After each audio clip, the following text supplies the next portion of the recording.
Eh bien, le régime algérien, le régime Tebboune, pas le régime algérien. Le régime Tebboune est particulier. Pour moi, c'est un régime de fou. Mais regardez les projets de loi qu'ils veulent maintenant nous imposer. Puisqu'il veut maintenant retirer la nationalité algérienne, enlever la nationalité algérienne à ce qu'il considère comme les traîtres à la patrie. Le régime algérien va décider prochainement qui doit être algérien et qui ne peut pas l'être. Regardez la folie. Regardez, c'est des gens malades. L'Algérie, elle est aujourd'hui entre les mains de personnes malades qui devraient vraiment aller consulter un psychiatre. Donc, il faudra déchoir certains Algériens de leur nationalité s'ils commettent à l'étranger, c'est pas en Algérie, qui commettent des actes hostiles à leur pays, en portant atteinte à l'unité nationale ou aux intérêts vitaux de l'État, en manifestant leur allégeance à notre pays, tout en reniant leur loyauté envers l'Algérie.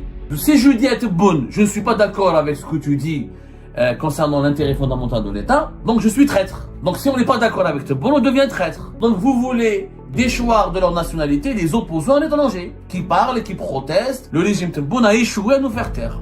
Sincèrement, ils ont tout fait pour nous faire taire. Condamnés à mort, daouna ouladna, daouna nos parents. Moi, j'ai pas de deuxième nationalité. Moi, je suis algérien, je suis né algérien, je serai algérien, je vais mourir algérien. Et je ne prendrai aucune nationalité étrangère et je vous emmerde. Eh ben, le régime algérien, le régime Tebboune, pas le régime algérien. Faut être sincère, le régime Tebboune est particulier. Nous n'avons jamais vécu, nous n'avons jamais été nous n'avons jamais été la Suisse ou la Suède ou la Norvège. En l'occurrence, nous n'avons jamais été un paradis de liberté publique, de liberté individuelle. Nous n'avons jamais été une démocratie très exemplaire. Nous n'avons jamais été un pays extrêmement prospère ou un pays de bonheur absolu avant l'instauration du régime Tebboune. Mais force est de reconnaître que le régime Tebboune par rapport au précédent régime algérien, que ce soit celui de Moumedzine, que ce soit celui de Bouteflika, ou que ce soit celui de Chadli Benjedid, est un régime particulièrement sinistre et particulièrement fou. Pour moi, c'est un régime de fou. Mais je trouve aucune qualification. Regardez les projets de loi qui veulent maintenant nous imposer.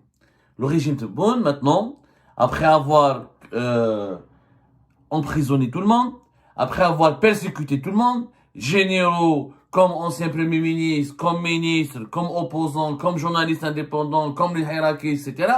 Après avoir étouffé, éliminé le Hirak, après avoir transformé le pays en une prison à ciel ouvert, après avoir éliminé la Ligue algérienne de défense des droits de l'homme, après avoir éliminé les partis de l'opposition, après avoir éliminé la liberté de la presse, maintenant le régime Tebboune veut décider, et après avoir classé comme terroristes certains mouvements politiques, même radicaux, et après avoir utilisé toutes les lois les plus liberticides pour emprisonner des citoyennes et des citoyens, des Algériennes et des Algériens pour un message sur Facebook, pour un commentaire, pour un simple like, pour une simple chanson, pour une simple vidéo sur les réseaux sociaux, le régime Tebboune va aller encore plus loin, puisqu'il veut maintenant retirer la nationalité algérienne, déchoir ou enlever la nationalité algérienne à ce qu'il considère comme les traîtres à la patrie. Le régime algérien va décider prochainement qui doit être algérien et qui ne peut pas l'être. Ou qu'est-ce qu'être algérien? Finalement, le régime Tebboune va le définir. Ce que le congrès de la Sommam, ce que la révolution, la guerre pour l'indépendance n'a pas réussi ou n'a pas voulu nous l'imposer, le régime Tebboune va nous l'imposer. Il va décider qui est algérien et qui ne l'est pas. C'est un projet sérieux puisque un certain Hicham Sfar, ancien président de la commission des affaires juridiques de la Chambre basse du Parlement, qui n'est qu'un instrument dans cette affaire, vous allez le comprendre, ce n'est pas lui l'initiateur de ce projet, a déposé un projet de loi au niveau du Parlement algérien qui propose un amendement de la fameuse ordonnance du 15 décembre 1970 relative au Code de la nationalité algérienne. Donc, le bureau de l'Assemblée nationale populaire nationale, le bureau de l'Assemblée populaire nationale du Parlement algérien a enregistré un projet de loi qui doit être débattu, décidé débattu éventuellement voté dans les prochains jours, ou les prochaines semaines, pour être plus précis, qui propose d'amender le code de nationalité. C'est-à-dire, il veut introduire, ce projet de loi propose d'introduire une disposition qui permet de retirer la nationalité algérienne ou de déchoir un Algérien de sa nationalité s'il est accusé de trahir sa patrie, ou s'il est accusé de trahir son appartenance à la patrie. Selon l'initiateur de ce projet, cette initiative vise à modifier et à compléter l'ordonnance numéro 70-86 relative à la nationalité algérienne afin de l'adapter aux dispositions de la Constitution, notamment son article 36 et aux mécanismes internationaux relatifs aux droits et libertés. Il commence toujours par regarder la folie. Regardez, c'est des gens malades. L'Algérie, elle est aujourd'hui entre les mains de personnes malades qui devraient vraiment aller consulter un psychiatre. On commence par vous dire, ah non, on veut changer le code de nationalité pour l'adapter aux droits de l'homme, pour rajouter des libertés. Alors qu'est-ce que c'est que cette liberté? La nationalité n'est pas un statut juridique. Elle constitue, il faut redéfinir la nationalité. Elle constitue un lien moral et spirituel fondé sur la loyauté, la fierté et l'attachement à la patrie. Et elle ne saurait accepter que ceux qui menacent son unité partagent le même lien d'appartenance. Ça va plus loin. Alors, il faudrait donc introduire une disposition qui appelle à la protection des intérêts fondamentaux de l'État contre des comportements qualifiés de dangereux, étrangers aux valeurs de la société algérienne, et pour protéger l'Algérie et ses intérêts, on parle des intérêts fondamentaux de l'État. On ne parle pas des intérêts fondamentaux du pays, les intérêts fondamentaux de l'État. Qui va les décider ces intérêts? On va en parler. Donc, il faudra déchoir certains Algériens de leur nationalité s'ils commettent à l'étranger. C'est pas en Algérie. Cette déchéance, cette loi, vise les Algériens de l'étranger. On parle de ces mesures de déchéance qui visent les Algériens à l'étranger, qui commettent des actes hostiles à leur pays, en portant atteinte à l'unité nationale ou aux intérêts vitaux de l'État, en manifestant leur allégeance à notre pays, tout en reniant leur loyauté envers l'Algérie, ou encore en fournissant des services à des puissances étrangères, dans le but de nuire aux intérêts nationaux, malgré un avertissement officiel. Waouh! Moi, j'ai jamais vu un pays, je ne sais pas comment on peut traduire ça par une loi. C'est-à-dire, on va faire une loi où l'État va adresser un avertissement officiel à quelqu'un qui habite à l'étranger, qui est un Algérien. On va lui dire, tu es en train de travailler contre les intérêts fondamentaux de l'État. Tu es en train de prêter allégeance à un État étranger. Tu es en train de menacer l'unité nationale ou les intérêts vitaux de l'État. Et donc, oui, tu fournis des services à des puissances étrangères. Donc, tu t'arrêtes pas de faire ça, on va t'enlever ta nationalité algérienne. Moi, j'aimerais bien qu'on m'explique qu'est-ce que c'est que cette loi. Qu'est-ce qu'il y a de loi? Qu'est-ce qu'il y a de juridique? Qu'est-ce qu'il y a de bon sens dans cette loi? Fahmouni, comment on peut établir une loi dans ce sens-là? Le problème auquel on se confronte, c'est un problème purement psychologique d'abord. Problème psychologique, enfin. Problème d'abord logique. C'est un problème logique. Quand je te parle de problème logique, c'est quoi? Alors, on parle des intérêts fondamentaux de l'État. Quelle est la loi qui définit les intérêts fondamentaux de l'État? Je ne connais aucune loi. En fait, les intérêts fondamentaux de l'État, ce sont les décideurs de l'État qui les décident. Mais comme les décideurs de l'État ne sont pas légitimes, ne sont pas élus démocratiquement, ne sont pas choisis par le peuple, alors, moi j'ai le droit de dire à Tebboune, par exemple, je suis pas d'accord avec ce que toi tu considères comme un intérêt fondamental de l'État. Si je dis à Tebboune, je ne suis pas d'accord avec ce que tu dis concernant l'intérêt fondamental de l'État, donc je suis traître. Donc si on n'est pas d'accord avec Tebboune, on devient traître. Ah, donc Fahmouna. Donc vous voulez déchoir de leur nationalité les opposants à l'étranger, qui parlent et qui protestent et qui dénoncent les mauvais fonctionnements, la mauvaise gouvernance, le sous-développement du pays et le bilan chaotique des dirigeants de l'État actuel, du régime actuel. L'État, il y a une différence entre l'État et le régime. L'État est un ensemble d'institutions qui fonctionnent de façon harmonieuse, selon des lois et une constitution adoptées par un peuple et dirigées par des personnes physiques et morales, décidées et choisies par le peuple. Même les institutions morales doivent émaner de la volonté populaire. Or, qu'est-ce qui émane de la volonté populaire? On nous dit quelqu'un qui menace l'unité nationale ou les intérêts vitaux de l'État. Comment quelqu'un à l'étranger menace l'unité nationale? L'unité nationale, elle concerne des gens, elle concerne l'intérieur du pays. Logiquement, en toute logique, l'unité nationale, il faut être à l'intérieur du pays pour pouvoir menacer l'unité nationale. Quelqu'un qui menace l'unité nationale, c'est celui qui fait un mouvement de rébellion, il prend les armes, il appelle à l'indépendance d'une région, mais quelqu'un qui est actif de l'intérieur. Comment moi j'active de l'extérieur, je peux menacer l'unité nationale d'un pays qui est loin de moi? Donc ça n'a pas de logique. Allégeance à notre pays, ça veut dire quoi allégeance à notre pays? Est-ce que Mohamed Boudiaf, quand il s'est exilé au Maroc, est-ce qu'il a fait allégeance au Maroc? Mohamed Boudiaf, c'était l'artisan et l'un des cerveaux de la révolution algérienne. Est-ce que Hussein Aït Ahmed, Allah yarhamou, quand il s'est exilé en Suisse, est-ce qu'il a fait allégeance à la Suisse? Et je citerai beaucoup de cas. Est-ce que Khaled Nzar, quand il a fui pour partir en Espagne, à l'époque de Gaïs Salah, est-ce qu'il a fait allégeance à l'Espagne? Et les exemples sont légion, on va en parler tout à l'heure.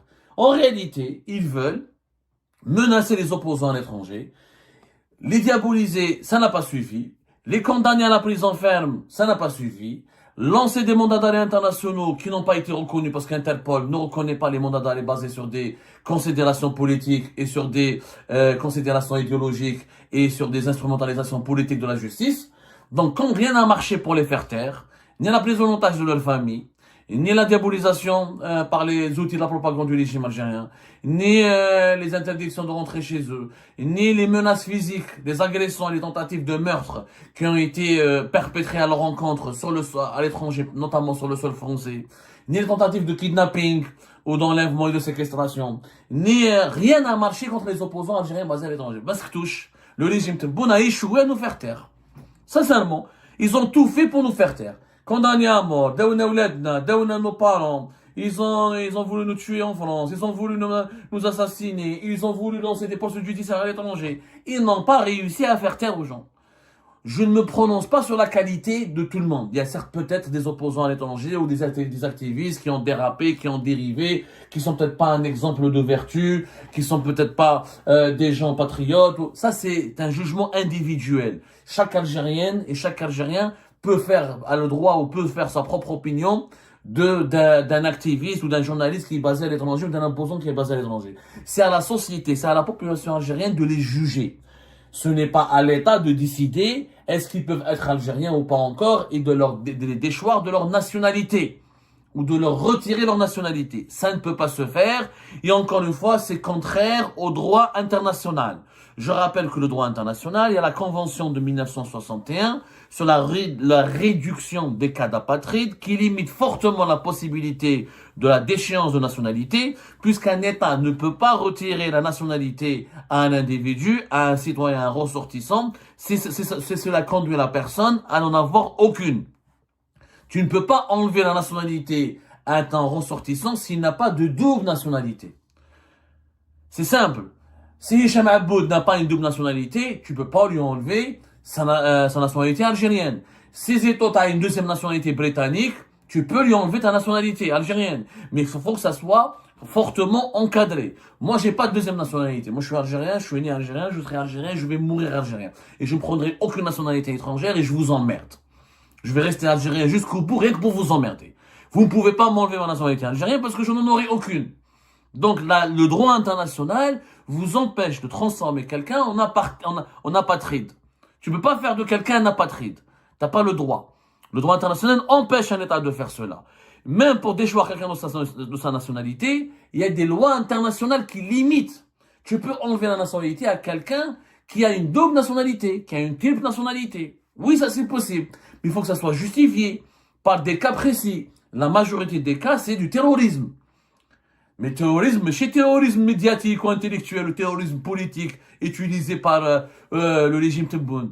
Un terrorisme implication dans des actes armés, dans des attentats, dans des tueries de masse, de civils. Oui, on en parlera dans le cas des pays civilisés. Mais que dit le droit international? La Déclaration universelle des droits de l'homme de 1948, adoptée par l'ONU. L'article 15. Tout individu a le droit à une nationalité. Tout individu a le droit à une nationalité. Nul ne peut être arbitrairement privé de sa nationalité, ni du droit de changer de nationalité.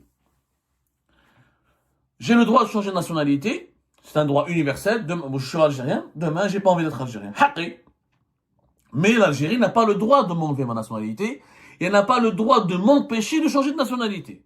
Ça fait partie des droits de l'homme. Un concept malheureusement qui n'est pas compris par les dirigeants actuels. Donc cela signifie quoi? Qu'un État ne peut pas arbitrairement retirer la nationalité d'un ressortissant. Il doit y avoir une existence et une raison légale, objective et proportionnelle. Proportionnelle. On ne peut pas rendre une personne apatride. S'il y a des opposants algériens à l'étranger ou là des subversifs, comme l'appelle le régime algérien, ou des terroristes algériens basés à l'étranger qui ont une double nationalité, ça sera possible. Ça sera possible. MLTZ n'a pas de double nationalité. Abdou Samman n'a pas de double nationalité. Benzdira n'a pas une double nationalité. Hicham Aboud, à ma connaissance, malgré le peu d'affection que je lui porte, malgré que c'est un fou, mais il n'a pas de double nationalité. Zétot, il a une double nationalité, etc. Mais on n'a pas tous une double nationalité à l'étranger. Il n'y a pas beaucoup de binationaux. Les fils des dirigeants algériens et les dirigeants algériens ont plus de binationaux chez eux, dans leur propre entourage, que dans l'entourage des opposants, des activistes à l'étranger. Il faut dire la vérité. Et on peut ne pas être d'accord avec les uns et les autres, détester les uns et les autres, ça c'est une opinion personnelle. Mais on n'utilise pas la loi, on ne va pas utiliser la loi, notamment le code de nationalité, pour décider qui est algérien, qui ne l'est pas. C'est complètement fou. Il y a une interdiction de le droit international de rendre une personne apatride. La Convention de 1961 sur la réduction des cas d'apatride le dit clairement. Les États doivent garantir des garanties procédurales avant toute décision. Droit de recours, droit d'être entendu, etc., etc. Demain, tu me dis que Hicham Aboud est un traître. Ok, mais il faut qu'il soit jugé. Il faut que tu l'écoutes. Il faut l'auditionner. Est-ce qu'on était un traître parce que tu as décidé qu'il soit un traître? Dès que dans un procès comme ça, à Abdel-Beida, à huis clos, tu dis que c'est un traître. C'est très facile. Il faut arrêter ça. Il y a d'autres conventions internationales. En Europe, par exemple, il y a la Convention européenne sur la nationalité de 1997.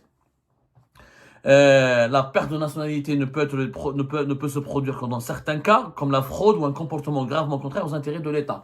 Mais ça, on parle des personnes naturalisées. Par exemple, dans les pays européens, c'est les personnes naturalisées. En France, par exemple, en droit français, la déchéance de nationalité, elle est prévue par le Code civil, article 25, mais elle ne peut concerner que les personnes qui ont acquis la nationalité française. Par naturalisation, par déclaration. Pas les Français de naissance. Quand quelqu'un est Français de naissance, tu peux pas lui enlever la nationalité. Tu peux pas lui enlever la nationalité. Ça ne peut pas. Il est né français. S'il a été naturalisé, tu peux lui enlever. Mais il faut qu'il soit condamné pour crime, acte de terrorisme, ou là, à commettre des actes contraires aux intérêts fondamentaux de la nation. Et ils sont définis, les actes. L'espionnage, collusion avec puissance étrangère, etc. Ça, oui, c'est connu. Mais on ne peut pas décider comme ça, à travers des considérations politiques, parce qu'en Algérie, il n'y a pas de justice indépendante. Il y a une justice politique et politicienne et une justice instrumentalisée. On ne peut pas, comme ça, venir et dire, Tebboune n'aime pas Hicham Aboud, n'aime pas Abdou Samman, n'aime pas Benzdira, alors ils ne sont pas algériens pour nous, on leur enlève la nationalité. Ça n'a pas de sens. Je n'aime pas Zeto, donc je lui enlève sa nationalité. Ça n'a pas de sens. Ça, c'est illégal. Ça, c'est un comportement mafieux. Ça, c'est un comportement, je dis bien un comportement malhonnête. C'est un comportement de terroriste. J'aimerais citer quelqu'un que je trouve que j'ai adoré sa publication sur les réseaux sociaux, c'est le réalisateur Béchir Raïs. Sur sa page Facebook, il a écrit un petit texte qui est d'une lucidité exemplaire et qui résume parfaitement l'absurdité de cette proposition, de ce projet de loi qui est en cours de préparation au sein du Parlement algérien concernant la déchéance des personnalités. Qu'est-ce qu'il a dit la déchéance de nationalité à l'encontre de certaines personnes établies à l'étranger. Voilà ce que dit Béchir Raïs. En 1994, un député islamiste du parti Nahda proposait de retirer la nationalité de Hussein Aït Ahmed. 30 ans plus tard, les députés ressortent le même vieux projet. Une loi sur la déchéance de la nationalité, déjà refusée en 2020. Parce qu'effectivement, elle a été déjà proposée en 2020 et Abdelmajid Tebboune l'avait refusée plus exactement entre 2021 et 2022. Mais souvenons-nous, Karim Belkacem, Boudief, Aït Ahmed, Ben Bella, Farhat Abbas, Khayder, Slimane Amirat, et même Saïd Haj et beaucoup d'autres, tous ont été un jour traités de traîtres à la nation. Si cette loi avait existé à leur époque, ils auraient été tous bannis de leur propre pays. Et avec eux, c'est la mémoire et la dignité et l'histoire de l'Algérie qu'on aurait effacée. À chaque fois qu'il y a une personnalité nationale qui s'oppose, qui dit non aux dirigeants du moment, qui s'oppose aux abus de pouvoir, qui s'oppose à la dictature, qui s'oppose à la corruption, qui s'oppose à la dilapidation des richesses nationales, on l'accuse d'être traître. on l'accuse d'être un traître, on l'accuse d'être de trahison. Donc, c'est aussi vieux, cette arnaque, elle est très vieille, elle est aussi vieille que le monde. Donc, les dictateurs, quand ils veulent faire taire leur adversaire, eh ben, c'est très facile, ils les font passer pour des traîtres. Quand on veut noyer son opposant, on l'accuse d'être un traître. C'est très simple. La loi internationale est totalement claire là-dessus. Le régime algérien ne peut pas adopter cette loi. Elle n'aura aucune valeur légale. L'Algérie sera même dénoncée par les instances des Nations Unies pour ce dérapage et cette dérive inimaginable et affolante. Encore une fois, nous avons affaire à un régime fou qui a basculé dans la folie et dans le délire.